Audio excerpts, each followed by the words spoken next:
Esse podcast foi gravado pela professora Carolina Rosa, do Ângulo Sorocaba, a Escola do Leão. Olá, eu sou a Carolina, professora de gramática do Ângulo Sorocaba, e agora nós falaremos sobre apreensão e compreensão de sentido, que é a aula do extensivo noite. Esta é uma aula sobre entendimento de texto. Nós falaremos primeiramente sobre a apreensão do sentido, que se refere a uma leitura da superfície do texto. Veja bem, não é uma leitura superficial, é uma leitura da superfície. Isso quer dizer que nós devemos ler aquilo que o texto nos traz. Não devemos inferir nada, ou seja, não devemos deduzir coisa alguma. Apenas olhar para aquilo que está escrito, mais nada. Para que consigamos fazer essa apreensão de sentido, é preciso inicialmente que nós tenhamos conhecimento do código empregado pelo enunciador. O código pode ser a linguagem ou a língua. Se nós não conhecemos aquele código ou aquela língua, nós não conseguimos ler nada do que está escrito. Nós também precisamos entender o chamado contexto interno, especialmente em textos narrativos. Os autores podem trabalhar com mundos fantásticos e maravilhosos, em que a realidade humana não é considerada. E não tem problema algum fazer isso. Textos distópicos, por exemplo, trabalham com essa premissa. Por outro lado, é necessário que dentro dessa narrativa exista uma coerência. Assim que nós entendemos esse contexto interno, nós estamos fazendo a leitura da superfície do texto. Uma última característica para que consigamos fazer essa leitura é que nós sejamos capazes de fazer uma paráfrase. A partir do momento que nós conseguimos contar uma história com as nossas palavras, nós fizemos a leitura da superfície dele. Alguns enunciados, eles são bastante típicos dessa leitura da superfície. Por exemplo, segundo o texto, de acordo com o autor, a tese defendida é... Percebam que essas frases indicam que nós retornemos ao texto. Em nenhum momento é pedido algum elemento externo. A camada mais profunda de leitura se chama compreensão de sentido. Para isso é necessário que nós tenhamos conhecimento daquilo que é o contexto externo. Por exemplo, história, geografia, conhecimento sobre etnias, religiões, alguns elementos mais culturais. Ou seja, caso não tenhamos esse conhecimento externo, o nosso entendimento do texto poderá ser comprometido. Ou seja, aqui bate aquele medo.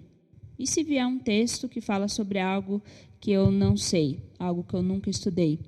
Realmente temos um problema aí. Por isso que esse é o nível de leitura mais profundo. Ele depende de elementos que muitas vezes não estão escritos. Outro elemento que cabe aqui é falar sobre a intertextualidade. Intertexto, diálogo entre textos.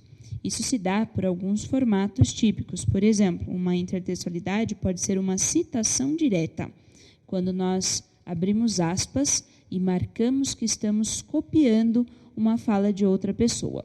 Nós podemos fazer essa intertextualidade, um texto citando outro, por meio de uma paráfrase.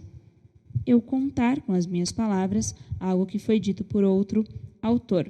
É sempre necessário, por exemplo, em uma redação, contar que aquela frase, aquela ideia é de outra pessoa. Para isso nós usamos uma conjunção conformativa, segundo, de acordo com, conforme.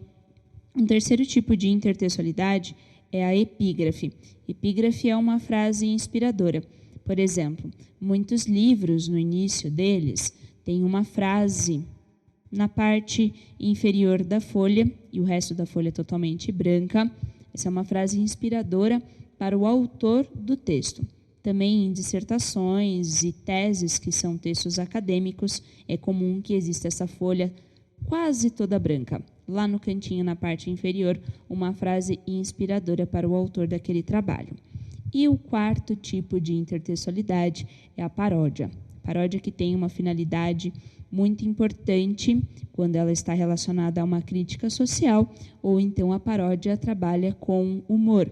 Sabe quando nós encontramos aquelas charges, aquele texto de um quadro apenas, às vezes é apenas imagética, não tem nada escrito. Em alguns momentos existe um texto verbal, existem palavras. Por outro lado, são sempre poucas palavras. Charge é um texto de uma leitura rápida, que exige muitas vezes um conhecimento intertextual, um conhecimento político, um conhecimento de crises e de problemas sociais relevantes. Esse é um texto, então, rápido, que, por outro lado, gera uma reflexão muito grande para o interlocutor. Um exercício de compreensão de sentido, ele costuma trabalhar com enunciados como infere-se que. O inferir está no mesmo campo semântico do deduzir, ou seja, não está escrito. Por outro lado, espera-se que você alcance aquele nível de leitura. Senhores, por hoje é só. Estudem, façam os exercícios do material e das listas complementares. Qualquer problema pode me mandar uma mensagem. Até mais.